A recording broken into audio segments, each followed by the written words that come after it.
Welcome to only IAS. स्वागत है आप सभी लोगों का प्रीलिम बूस्टर न्यूज डिस्कशन में। आज है 24 फरवरी 2022। तो आइए देख लेते हैं कैसे कौन से इंपॉर्टेंट आर्टिकल्स हैं जो आज हम कवर करने वाले हैं। आगे बढ़ने से पहले ये जानकारी है प्रारंभ 2023 के लिए। अगर आप पहले इनरोल करते हैं तो आपको मिलते हैं 4 बेनिफिट्स, जैसे कि जो अर्ली बर्ड्स हैं जो पहले इनरोल कर रहे हैं वो 5% का डिस्काउंट अवेल कर सकते हैं। जो पहले से ही ओनली आईएएस के किसी कोर्स में हैं वो 10% का डिस्काउंट अवेल कर सकते हैं। 8 डेज का मेंटरशिप सेशन है जिसमें आपको आइडिया लग जाएगा कि आपको कैसे तैयार करना है, कैसे शुरू करना है, और आप अंतिम समय की जल्दीबाजी से भी बच जाएंगे। अगर आपको कोर्स को अवेल करना है तो जाना होगा video.onlyas.in पे। जानकारी के लिए कॉल कर सकते हैं 7007 पे, या फिर हमें मेल कर सकते हैं onlyispraramb@gmail.com पे। 28 फरवरी से आपकी बैच शुरू हो रही है। तो चलिए स्टार्ट करते हैं और देखते हैं अपना पहला आर्टिकल। हमारा पहला आर्टिकल अंगड़ियास के बारे में है। अभी हाल ही में एक एफआईआर लॉन्च की गई है मुंबई पुलिस के 3 ऑफिशियल्स के खिलाफ कि उन्होंने कुछ अंगड़ियास को थ्रेटन किया और उनसे पैसे एक्सटॉर्ट करने की कोशिश की। मामला साउथ मुंबई का है। तो पुलिस वालों के खिलाफ कार्रवाई तो हो रही है। फर्दर ये अंगड़ियास भी न्यूज में आ गए। ये हैं क्या बेसिकली? अंगड़िया एक पूरा सिस्टम है, एक पूरी व्यवस्था है जो काफी पुरानी है। ये हमारे बैंकिंग सिस्टम के पैरेलल वर्क करती है, जिसके माध्यम से इनफॉर्मल तरीके से ट्रेड होता है। पैसे या फिर किसी भी सामान को, जिसमें ज्वेलरी और हीरे शामिल होते हैं, उन्हें एक जगह से दूसरी जगह ले जाया जाता है। अंगड़िया एक प्रकार का कुरियर सिस्टम है जिसमें आप एक व्यक्ति को हायर करते हैं और आप उसे 1 करोड़ रुपए दे देते हैं और कहते हैं इसे ले जाकर पर्सन बी तक पहुंचा दो, क्योंकि आप बैंकिंग सिस्टम से ये नहीं करना चाहते। इसके कई सारे ऑब्जेक्टिव हो सकते हैं। बैंकिंग सिस्टम में ट्रांजेक्शन महंगा हो सकता है और कई बार पैसे को फॉर्मल चैनल में नहीं लाने के लिए भी ऐसा किया जाता है। सूरत में यह प्रैक्टिस काफी ज्यादा पॉपुलर है डायमंड ट्रेडर्स के बीच में। वो हीरे का व्यापार इनफॉर्मल तरीके से करते हैं। अब इसमें आपके मन में एक सवाल होगा कि अगर ऐसा किसी के साथ किया जाता है तो यहां पर एक बहुत बड़ा रिस्क इन्वॉल्व है। पहला रिस्क तो यही है कि ये पर्सन ही वो 1 करोड़ रुपए लेकर भाग जाए, या फिर अगर वो हीरे देने जा रहा है तो वो हीरे लेकर भाग जाए। तो जो भी अंगड़ियाज होते हैं उनके ये सारा मामला ट्रस्ट के बेसिस पे चलता है। होता ऐसा है ना कि जो भी व्यक्ति अंगड़िया है या तो वो बहुत ट्रस्टवर्दी होता है, जो बहुत पहले से बहुत लंबे समय से उस व्यक्ति के साथ काम कर रहा हो जिसका वो अंगड़िया है, या फिर कुछ फर्म्स होती हैं जो इस प्रकार के अंगड़ियास के लिए कॉन्ट्रैक्ट लेती हैं। अगर उस अंगड़िया ने कुछ भी आगे पीछे किया, पैसे को लेकर वो चला गया या फिर उसने हीरे में कोई हेरफेर कर दिया, तो वो जो कंपनी होती है वो उसके लिए रिस्पॉन्सिबल होती है, वो उसे कंपनसेट करेगी। तो एक ट्रस्ट के बेसिस पे वर्क करने वाला पूरा मार्केट है ये अंगड़ियास का। इसे आपने बॉलीवुड की मूवीज में देखा होगा। बॉलीवुड की मूवीज में बेसिकली इसे दिखाते वक्त इलीगल ट्रेडिंग को पोर्ट्रे किया जाता है, जिसमें पर्सन ए किसी इलीगल चीज के व्यापार को लेकर पर्सन बी के पास जाएगा तो उसके पास एक फटा हुआ नोट होगा। पर्सन ए के पास जो नोट का हिस्सा होगा उसका आधा हिस्सा पर्सन बी के पास होगा। फिर वो जाएंगे, नोट को मैच करेंगे और सामान का लेन देन कर लेंगे। या फिर ये भी बताया जाता है कि पर्सन ए के पास जो नोट है उसका नंबर पर्सन बी को पता है। वो जाएंगे, पूछेंगे मेरे पास जो नोट है उसका नंबर क्या है, पर्सन बी नंबर बता देंगे, फिर लेन देन हो जाएगा। कई बार कुछ कोड वर्ड्स भी इस्तेमाल किए जाते हैं। वो जाके बोलेंगे बरसात, खतरा, वो समझ जाएंगे अच्छा ये सही पर्सन है, इसे सामान दे देना है। और कई बार तो मतलब कॉमेडी बनाने के लिए इतने फालतू कोड इस्तेमाल किए जाते हैं। जैसे पर्सन ही जाएगा, बोलेगा माचिस है, अब ये उनका कोड वर्ड होता है। अब सामने वाले के पास माचिस होगी तो वो कह देगा कि हाँ है, फिर वो सामान देके चले आएंगे। पता चला कि वो गलत पर्सन था। आपने माचिस है पूछा तो उसने बोल दिया कि हाँ है। तो ऐसा कुछ आपने बॉलीवुड की मूवीज में देखा होगा। ये बेसिकली अंगड़िया सिस्टम का ही एक रिप्रेजेंटेशन है। इसमें बहुत बड़े ट्रांजेक्शन्स इन्वॉल्व होते हैं। जो अंगड़ियाज होते हैं वो इसके लिए एक नॉमिनल फीस भी चार्ज करते हैं। गुजरात में जो मारवाड़ी और मालबारी कम्युनिटी है वो अपने बिजनेसेस में अंगड़ियाज का बहुत मैसिव इस्तेमाल करते हैं। ये पूरा ट्रस्ट के बेसिस पे वर्क करने वाला मार्केट है। कुछ अंगड़ियाज अपने ओनर के साथ बहुत लंबे समय से काम कर रहे होते हैं, कुछ तो जनरेशन वाइज काम कर रहे होते हैं। मतलब उनके पिता ने, उनके दादा ने अंगड़िया की तरह वर्क किया और अब वो कर रहे हैं। ऑथेंटिसिटी को वेरीफाई करने के लिए वही रुपये का नोट दे देंगे, फिर नंबर वगैरह एक्सचेंज करेंगे, कोई कोड वर्ड दे देंगे, ये सब चेक किया जाता है। और जब रेसिपिएंट कंफर्म हो जाता है उसके बाद ही वो पैसे देते हैं। वो एकदम फिक्स चैनल से जाते हैं। मतलब ऐसा कहा जाता है कि जो मुंबई एक्सप्रेस जाती है गुजरात से मुंबई के लिए, उसके 2 डिब्बों में लगभग 80% सीट्स अंगड़ियाज के लिए रिजर्व कर लेते हैं वो लोग, और उस पर अंगड़ियाज ही जाते हैं। उनका ट्रांजेक्शन सेफ हो, मतलब उनसे कोई पैसे जबरदस्ती लूट ना ले, इसीलिए कई बार वो ग्रुप में ट्रेवल करते हैं। और कई बार तो उनके पास गार्ड्स भी होते हैं जो उनके ट्रांजेक्शन को सिक्योर करते हैं, बिकॉज ये अमाउंट कई बार क्रोर्स में होता है। ठीक है, तो जो लीगैलिटी है, एक्चुअली में अंगड़ियाज का एक पूरा एसोसिएशन है जो वर्क करता है। अंगड़िया सिस्टम लीगल है, लेकिन इनकी एक्टिविटीज को लेकर अक्सर सस्पेक्शन क्रिएट किया जाता है कि ये अनअकाउंटेड मनी को ट्रांसफर करते हैं और इसके माध्यम से जो कैश में डीलिंग होती है उसमें ब्लैक मनी इन्वॉल्व होती है। क्योंकि ये फॉर्मल चैनल से नहीं किया जा रहा है। तो अंगड़ियास का ये पूरा मामला न्यूज में आया है, मुझे उम्मीद है कि आप ये समझ चुके हैं। हमारा नेक्स्ट आर्टिकल चार चिनार आइलैंड के बारे में है। चिनार एक्चुअली में पेड़ है। एक चार चिनार के पेड़ आपको मिलते हैं डल लेक में, एक छोटे से एरिया में, जो कि आप आइलैंड के रूप में देख सकते हैं। हुआ ये कि 2014 में जो फ्लड आया उसमें दो बड़े जो चिनार के पेड़ थे वो डैमेज हो गए। अब चूंकि उस आइलैंड का नाम चार चिनार आइलैंड इसलिए रखा गया है क्योंकि वहां पे चिनार के चार पेड़ हैं, और जब उनमें से दो पेड़ गिर गए तो फिर वो चार चिनार आइलैंड रह कैसे जाएगा। And that was the reason कि अभी हाल ही में वहां पे दो चिनार के पेड़ प्लांट किए गए डल लेक के बिल्कुल मिडिल में, श्रीनगर में, जो कि जबरवन हिल के पास में है, ताकि चार चिनार का ये आइलैंड चार चिनार का बना रहे। चार चिनार, इसे रोपालंक या रूपालंक के नाम से भी पुकारा जाता है। ये एक आइलैंड है जो कि डल लेक में है, जम्मू एंड कश्मीर में। लोग घूमने जाना पसंद करते हैं, बढ़िया सी जगह है। एक्चुअली में डल लेक में 3 आइलैंड्स हैं, जिनमें से 2 ब्यूटीफुल चिनार के पेड़ अपने पास रखते हैं। जो आइलैंड है वो लाकुत डल में सिचुएटेड है। लाकुत डल मतलब स्मॉल डल, जो छोटा सा हिस्सा है डल लेक का।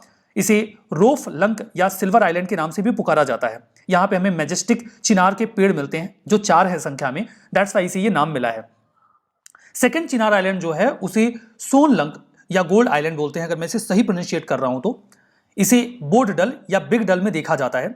यहाँ पे हजरत बाल का एक होली श्राइन भी है। 1970s में ये आइलैंड बहुत ज़्यादा फेमस हो गया जब बॉलीवुड का एक गाना यहाँ पे शूट किया गया। ये गाना बहुत ही प्यारा है और आपने निश्चित तौर पे इसे सुना होगा, अच्छा तो हम चलते हैं फिर कब मिलोगे, वही वाला गाना। राजेश खन्ना और आशा पारेख जी का ये गाना है। इसे मूवी आन मिलो साजना में इसी आइलैंड पे शूट किया गया था। उसके बाद से चार चिनार आइलैंड एक टूरिस्ट डेस्टिनेशन बन चुका है। हमारा next article national means cum merit scholarship scheme के बारे में है, NMMSS। इसे 15 फाइनेंस कमीशन की जो साइकिल है उसको कवर करते हुए 2025-26 तक के लिए एक्सटेंड किया जा चुका है। सेंट्रल सेक्टर स्कीम है, मतलब सारा पैसा सेंट्रल गवर्नमेंट खर्च करती है। 2008 में इस स्कीम को लॉन्च किया गया था। मिनिस्ट्री ऑफ एजुकेशन इसकी नोडल मिनिस्ट्री है। इसमें स्कॉलरशिप दी जाती है मेरिटोरियस और इकोनॉमिकली वीकर सेक्शन के बच्चों के लिए, ताकि वो 8th क्लास के बाद अपनी पढ़ाई छोड़ ना दें और 12th तक अपनी पढ़ाई को कंटिन्यू करें। जो बेनिफिशियरीज होते हैं उसमें देखिए हर साल 1 लाख लोगों को, 1 लाख बच्चों को ये स्कॉलरशिप दी जाती है ताकि वो 10th और 12th तक की स्टडी अपनी कंटिन्यू कर सकें। 12,000 पर एनम की स्कॉलरशिप का प्रावधान है, मतलब 1,000 रुपए पर मंथ दिए जाते हैं। इसमें स्कॉलरशिप अवेल करने के लिए बच्चे को एक एग्जाम देना होता है जो स्टेट या यूटी की गवर्नमेंट कंडक्ट करवाती है। अगर वो उसमें सेलेक्ट हो जाते हैं तो पैसे सीधा उनके बैंक अकाउंट में public financial management system PFMS के तहत भेजे जाते हैं।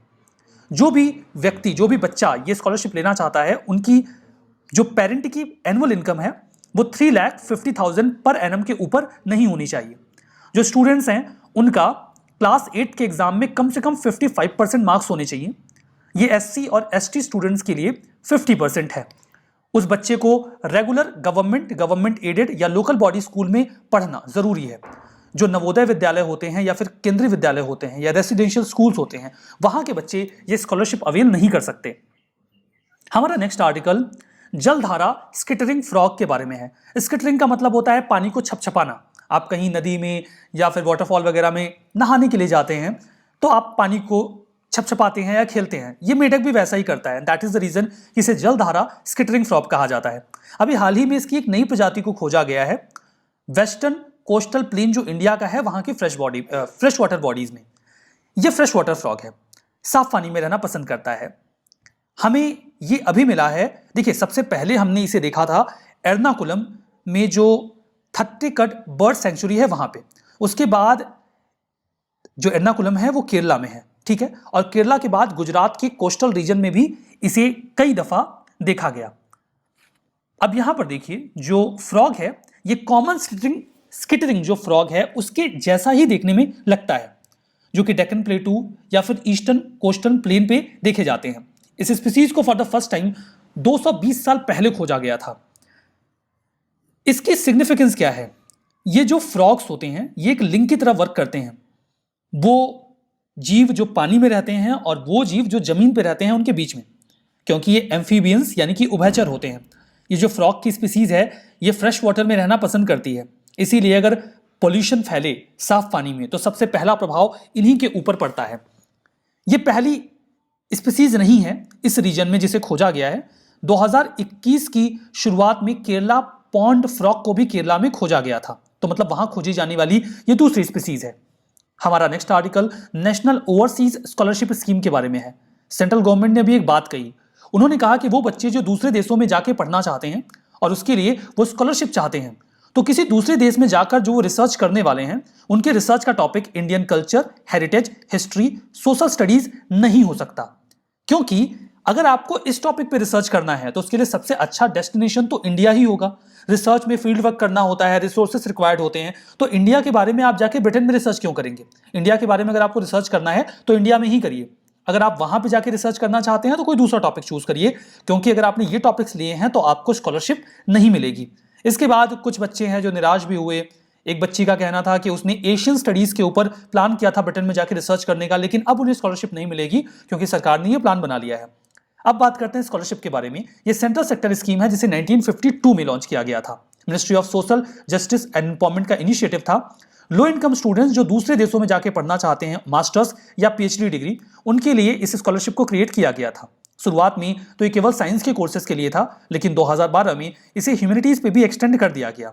लेकिन कुछ बच्चे साइंस के सब्जेक्ट को लेकर जो इंडिया से रिलेटेड सब्जेक्ट्स हैं उन्हें लेकर दूसरे देशों में जाकर स्टडी कर रहे थे, जिसको लेकर काफी क्रिटिसिज्म फेस करना पड़ा सरकार को। फाइनली उन्होंने कहा कि इंडिया स्पेसिफिक सब्जेक्ट्स के लिए स्टडी दूसरे देशों में नहीं की जाएगी और उसके लिए कम से कम हम स्कॉलरशिप तो नहीं देंगे, आपको करना है तो आप खुद से जाके करिए।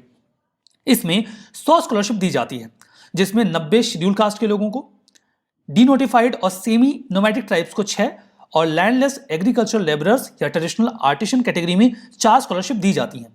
30% जो भी स्कॉलरशिप दी जाएगी वो वुमेन या गर्ल्स को दी जाएगी।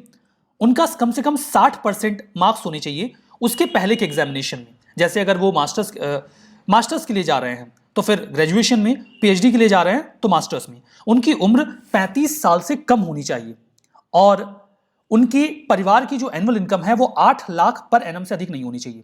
एक परिवार के 2 से अधिक बच्चे इस स्कॉलरशिप का लाभ नहीं ले सकते। इसे इंप्लीमेंट किया जाता है department of social justice and empowerment के द्वारा। हमारा नेक्स्ट आर्टिकल FSDC के बारे में है, financial stability and development council. इनकी अभी 25th मीटिंग हुई, चेयरमैनशिप रही यूनियन फाइनेंस मिनिस्टर की। ये एक नॉन स्टैच्यूरी एपेक्स काउंसिल है। नॉन स्टैच्यूरी का मतलब ये है कि इसके लिए हमारे पास कोई कानून नहीं है।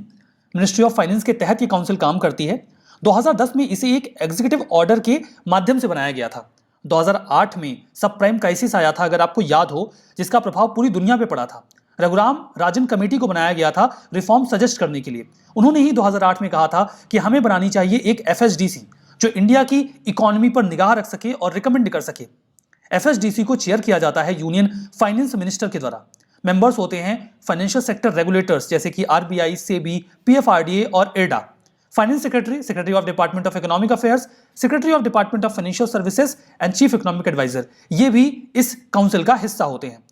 अभी 2018 में सरकार ने FSDC के स्ट्रक्चर में कुछ बदलाव किया और कुछ अन्य लोगों को भी इसमें जगह दी, जैसे कि minister of state responsible for department of economic affairs, secretary of department of electronics and information technology, chairperson जो होते हैं insolvency and bankruptcy board of India के, उन्हें भी अब इस काउंसिल में जगह दी जा चुकी है। फर्दर रेवेन्यू सेक्रेटरी भी अब इसका हिस्सा होते हैं। ये काउंसिल एक्सपर्ट्स को इनवाइट कर सकती है अपनी मीटिंग में अगर उन्हें जरूरत महसूस हो तो। FSDC की एक सब कमेटी भी होती है जिसे चेयर किया जाता है RBI के गवर्नर के द्वारा। इसका एक मेन काम यह होता है कि वो इंडिया की फाइनेंशियल स्टेबिलिटी को ध्यान में रखें, इंटर रेगुलेटरी कोऑर्डिनेशन को बेहतर किया जाए और फाइनेंशियल सेक्टर के डेवलपमेंट पर चर्चा हो। फर्दर मैक्रो लेवल पे इंडिया की इकोनॉमी में क्या चल रहा है उसे ध्यान में रखा जाए और एसेस करते रहें कि कोई दिक्कत या गड़बड़ी ना होने पाए। इस टॉपिक पर यूपीएससी प्रीलिम्स में प्रश्न पूछा जा चुका है। FSDC पर प्रश्न ये था, 3 स्टेटमेंट हैं। पहला, ये नीति आयोग का ऑर्गन है। दूसरा, इसे हेड करते हैं फाइनेंस मिनिस्टर। तीसरा, ये मैक्रो प्रूडेंशियल सुपरविजन करता है इकोनॉमी का। पहला गलत है, दूसरा और तीसरा सही है। सही जवाब होगा C, 2 and 3 ओनली। हमारा next article Simlipal biosphere reserve के बारे में है। फॉरेस्ट एडमिनिस्ट्रेशन और सेल्फ हेल्प ग्रुप कोशिश कर रहे हैं कि लोगों को वहां पे अवेयर किया जाए ताकि फॉरेस्ट रिजर्व में या जो बायोस्फीयर रिजर्व है वहां पर फॉरेस्ट फायर की प्रॉब्लम को हम मैनेज कर सकें। बात करते हैं इस बायोस्फीयर रिजर्व के बारे में। यह आपको उड़ीसा के मयूरभंज डिस्ट्रिक्ट में मिलेगा। ईस्टर्न घाट के ईस्टर्न एंड पे आपको मिल जाएगा। इसका नाम सिमलीपाल रखा गया है बिकॉज यहाँ पे हमें सिमुल के पेड़ मिलते हैं। सिमुल रेड सिल्क कॉटन ट्री होते हैं जो इस एरिया में बहुतायत में पाए जाते हैं। ये मयूरभंज एलिफेंट रिजर्व का भी पार्ट है। मयूरभंज एलिफेंट रिजर्व में आपको कुछ और भी रिजर्व एरियाज मिलते हैं जैसे कि Simlipal tiger reserve, Hadgarh wildlife sanctuary और कुलडीहा वाइल्ड लाइफ सेंचुरी। यहाँ पर हमें काफ़ी अच्छी डाइवर्सिटी मिलती है, 94 स्पीसीज ऑर्चिड की, 3000 प्लांट्स की।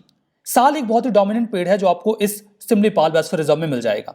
फौना में हमें बंगाल टाइगर, एशियन एलिफेंट, गौर और चौसिंघा मिल जाते हैं।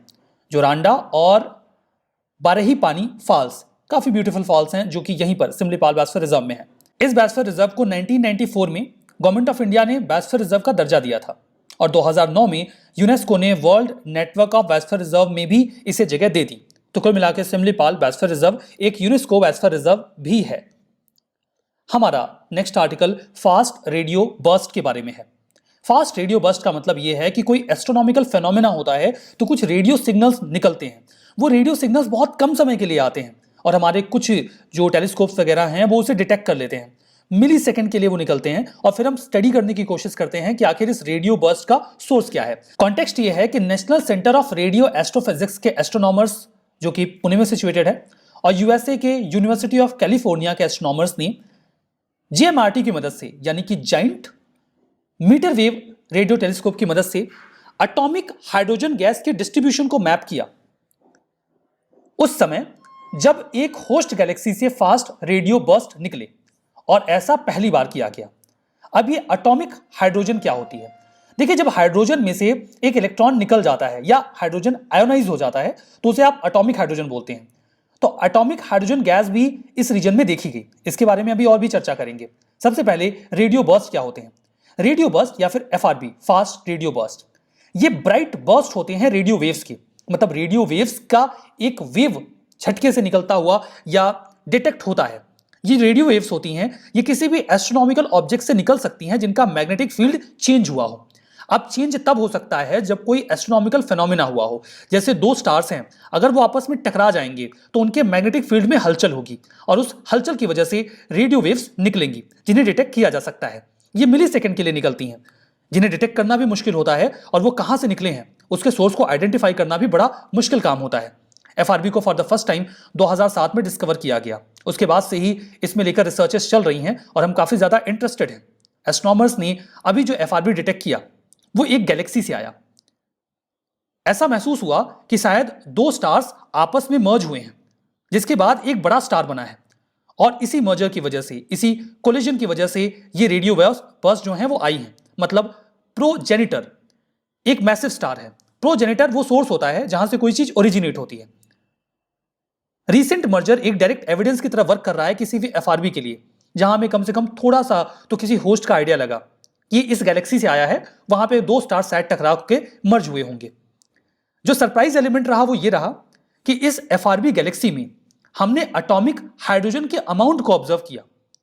एटॉमिक हाइड्रोजन जो आयोनाइज हाइड्रोजन होता है उसका जो क्लाउड हमें वहां दिखा वो आसपास की कुछ गैलेक्सीज से 10 गुना ज्यादा है। अब आइए रिवीजन करते हैं। चार चिनार आइलैंड, आंध्र प्रदेश, पुलिकट लेक, गलत है, Dal lake. National means cum merit scholarship scheme, 12,000 रुपए की scholarship, 1,000 per month, that's true. FRB, FSDC, financial stability development council, chaired by governor of RBI, गलत है, यूनियन फाइनेंस मिनिस्टर इसे चेयर करते हैं। इसकी सब कमेटी को आरबीआई के गवर्नर चेयर करते हैं। जलधारा स्किटरिंग फ्रॉग, ये फ्रेश वाटर बॉडीज में मिलता है जो वेस्टर्न कोस्टल प्लेन्स है इंडिया के, वहां से, that's true. Simlipal biosphere reserve, Madhya Pradesh, गलत है, इट्स फ्रॉम उड़ीसा।